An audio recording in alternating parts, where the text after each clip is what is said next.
Alright guys, welcome back to Strong Successful Male. So for today, I'm going to go over a very entertaining article and personal story that was sent in from a subscriber. This whole article and personal story deals with the subject around wives abandoning their husbands and families, typically in their late 30s and 40s, thinking they can do better, that the grass is greener on the other side. And instead of actually trying to communicate with their husband what they're not happy about or try to work on things, nope, they're done, leaving a good guy behind, and usually it doesn't work out too well for them. And this whole article is really going to get into that. And what's pretty cool is the personal story I sent in, same thing. This guy wrote into me earlier in the month. Wasn't too long, so I kept it on the side just for a moment like this. And this article came up from the Federalist, really hitting these things out. So we're going to connect them both the article and the real-time situation, real story about this guy who's having the last laugh when his wife did the same thing to him. So this article is titled, "Good Men Are Hard to Find, So Why Are So Many Women Divorcing Them?" And a shout out to Carrie for sending in this article. Now listen to this. It says here, divorcing a good man is not an act of bravery, but an act of self-destruction that harms many others in the process. Well, that's going to go one ear out the other with these wives. There's a big milestone coming up for a lot of families this year, the first divorce Christmas. It might be a challenging day of splitting up the kids between family events. Or perhaps mom and dad will behave like adults and both show up to the same gathering in an effort to create some normalcy for their kids, who heretofore might have an actual intact family and simple celebrations. For as long as there's been marriage, there have been some people who break their wedding vows. What makes this first divorce Christmas notable? Surprisingly, by their own admission. Many women initiating these divorces have no good reason for calling it quits. Women in stable, functioning households are taking the brave step of ending their marriages. Yep, here we go. The whole brave thing. Stunning and brave. Empowerment and all that. And by the way, where do a lot of these women get these ideas from? Usually social media, blogs, probably their friends that are also divorced that want to be like them. You know? I'm okay with ending a bad marriage, a genuinely bad environment. But we're not talking about that, guys. We're just talking about the girl. She's bored.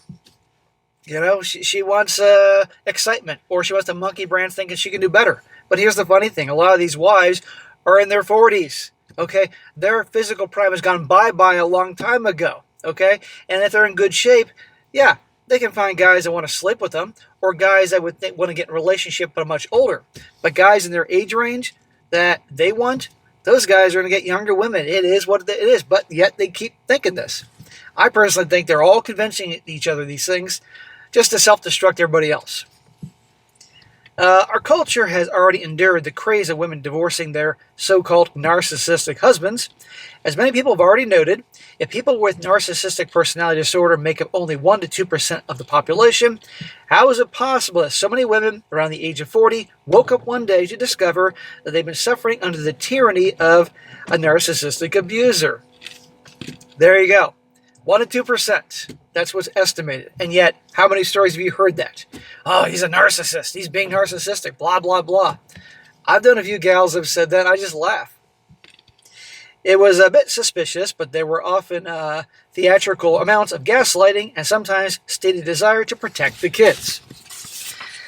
The new loudmouth divorcees, however, make no pretense of protecting kids or escaping great suffering. They just feel vaguely unfulfilled, listless, and uncertain. Some people in this situation might get a haircut, try out a new hobby, or schedule a weekend getaway. But women online are convincing each other to end their marriages before they don't feel deeply fulfilled by a mere mortal man who has, in many cases, remained faithful, contributed to raising children, provided a steady income, and been, in other words, a decent guy. How many good guys out there? How many good guys are watching this right now that have been in this situation? After years of being loyal, never cheating, had options but never cheated, good father, good husband, taking care of things, nope, boom, like that.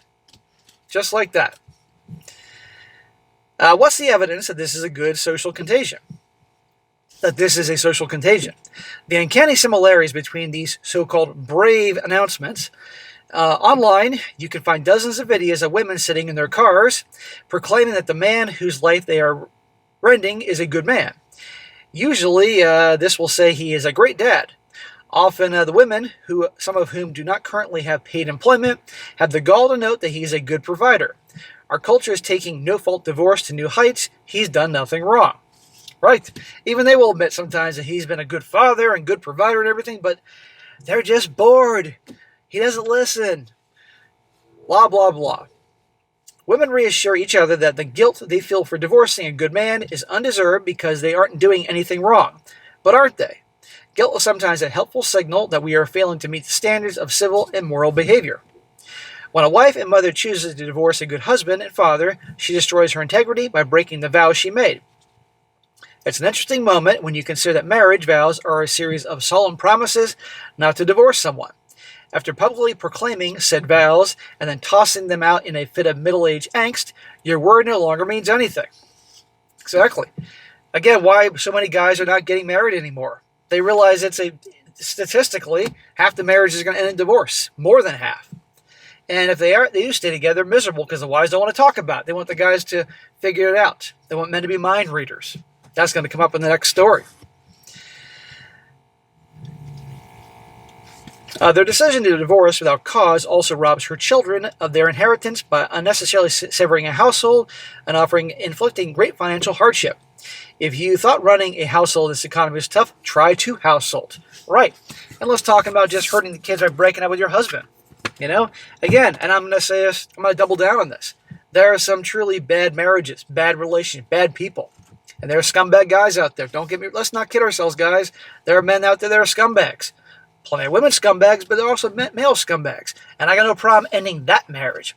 But when a guy's been good to you and loved you and provided and all those things, great father, and she's kicking him to the curb after all those years, thinking just she can do better, she wants the butterflies. No, that's despicable. We can hope that the magnifying power of the internet echo chamber is making it seem like this is more of a trend than it actually is. However, human beings are mimetic creatures, and it is undeniable that our public behavior inspires actions in others. What we see other people do, we begin to think it as normal and acceptable.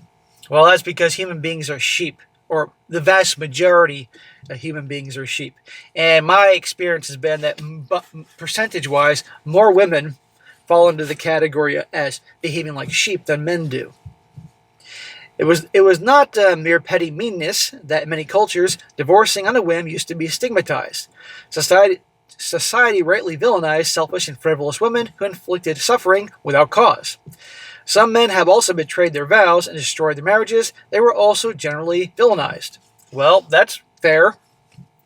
Unfortunately, a generation of women is about to discover the hard way that calling divorce good does not make it so.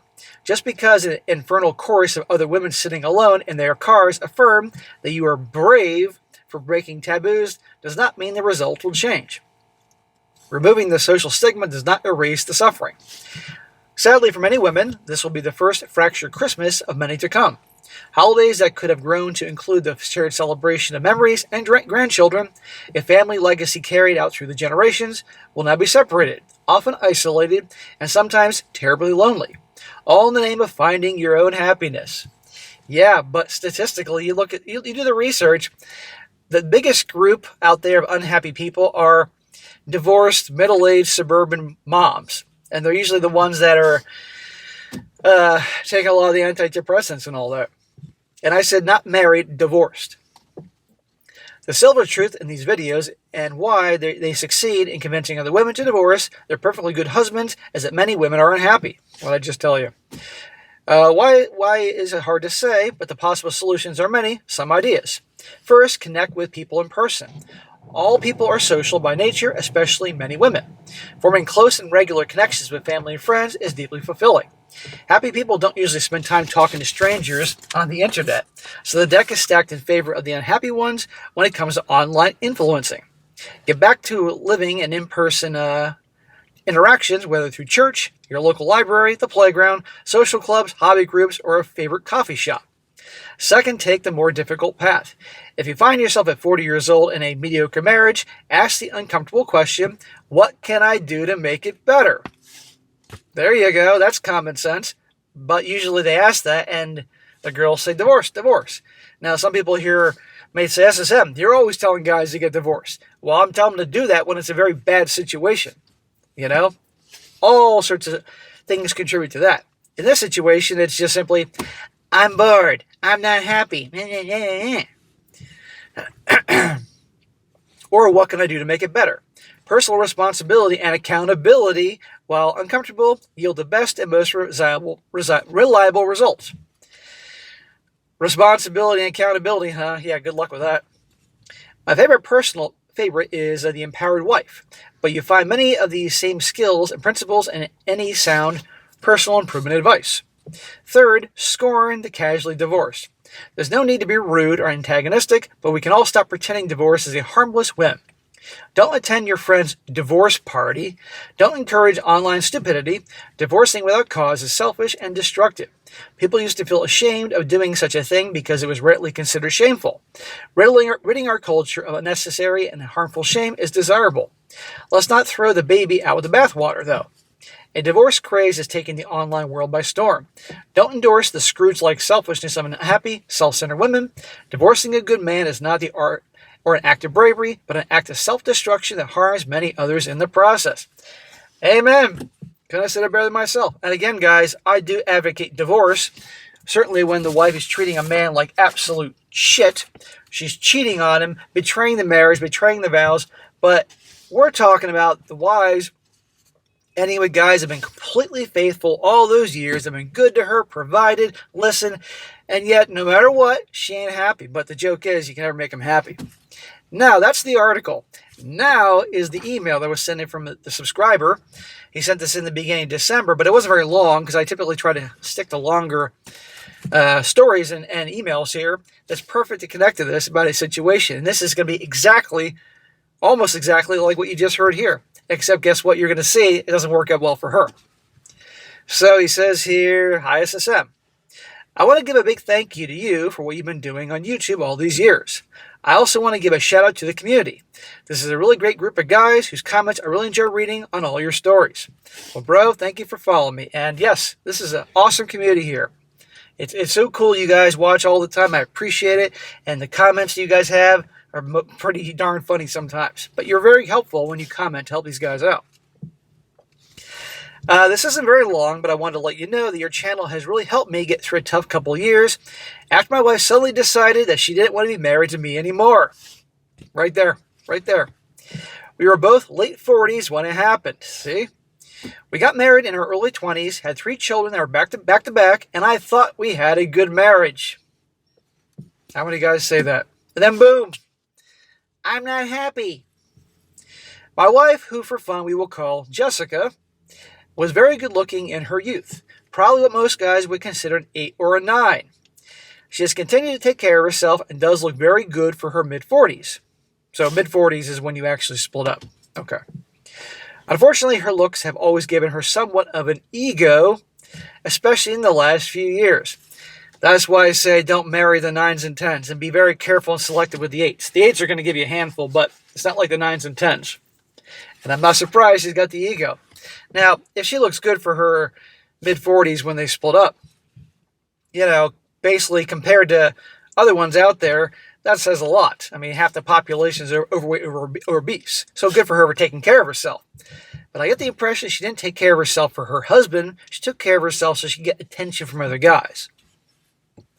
Well, getting to the point here, when the last of our 3 kids graduated high school and went off to college is when she dropped the bomb on me. She claimed that she'd been, wait for it, unhappy for years, and it was my fault that I never noticed and tried to fix things. See? We're not fucking mind readers, ladies, and I don't want to hear, if he cared, he would know. When she's acting like things are cool, and you're sleeping together and doing things and all that, how's he supposed to know you're unhappy? You got to communicate. We're just wired differently. And the man's busy providing, taking care of the house, taking care of the kids. When the car breaks down, dealing with that. When the roof leaks, dealing with that. When having to hire the plumber and the air conditioning guy and do all these other type of things they're responsible for. You got to communicate with us.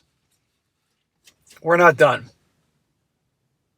Mind you, I've been helping to provide a very nice life for my family for over 2 decades. She worked too, but I made more money.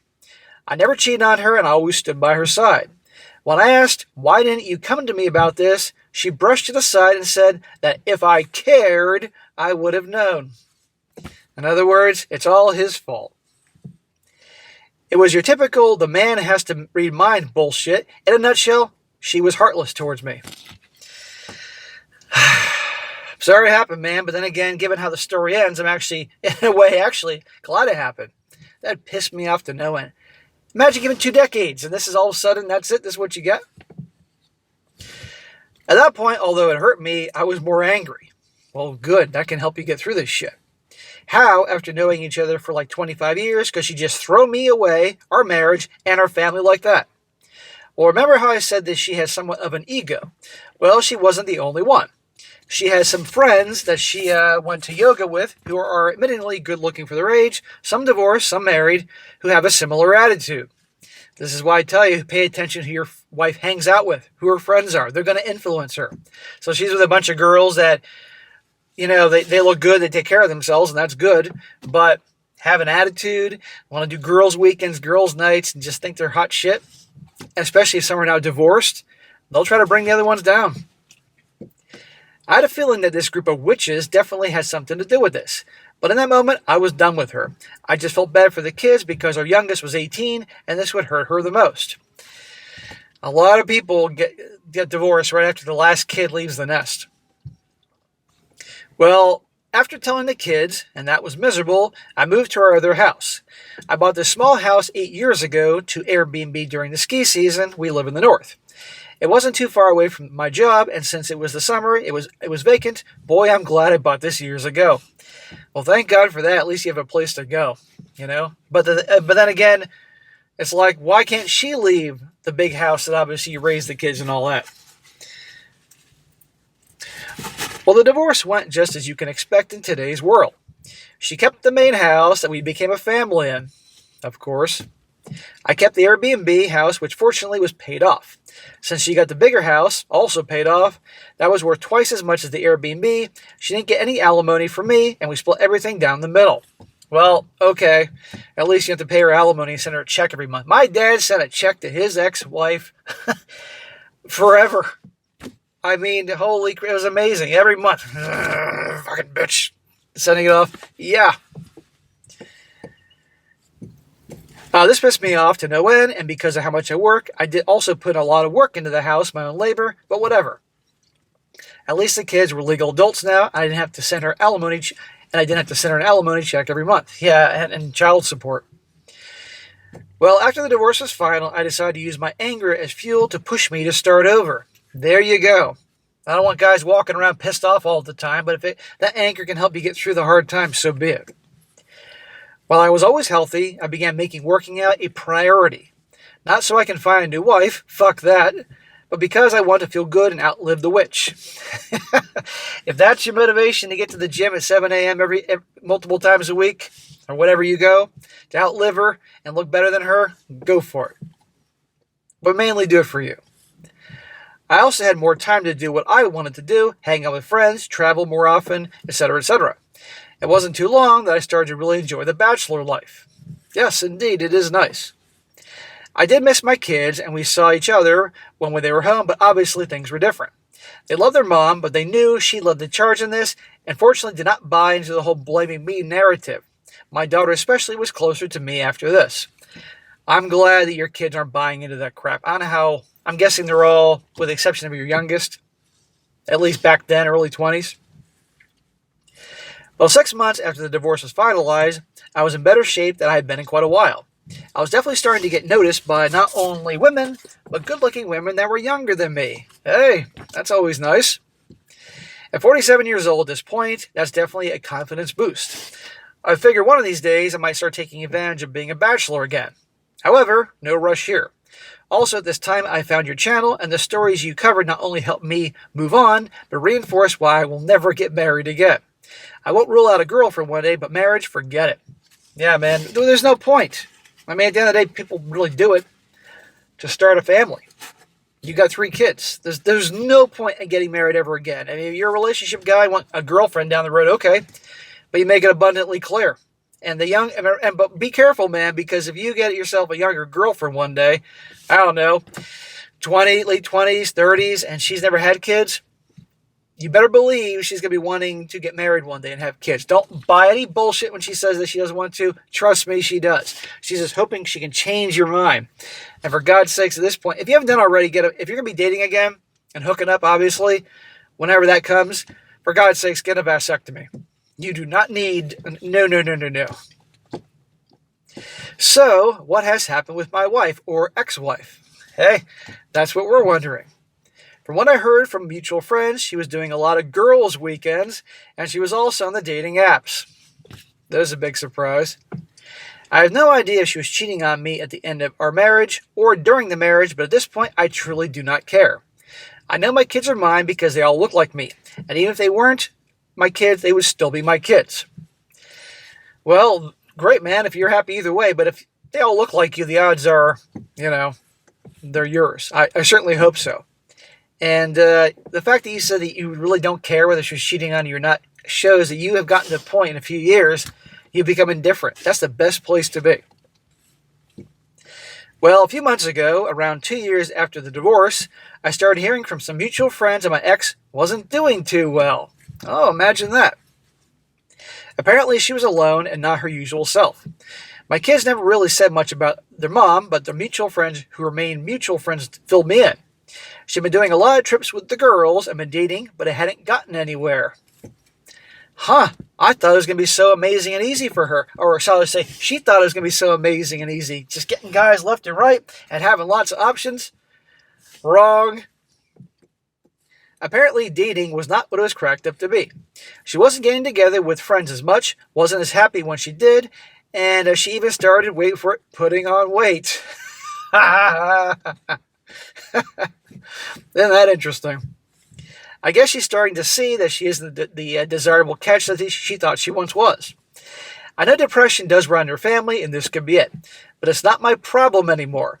Given how your stories go, SSM, it's probably only a matter of time before she texts me or calls me some sob story and wants to reconcile. No fucking way.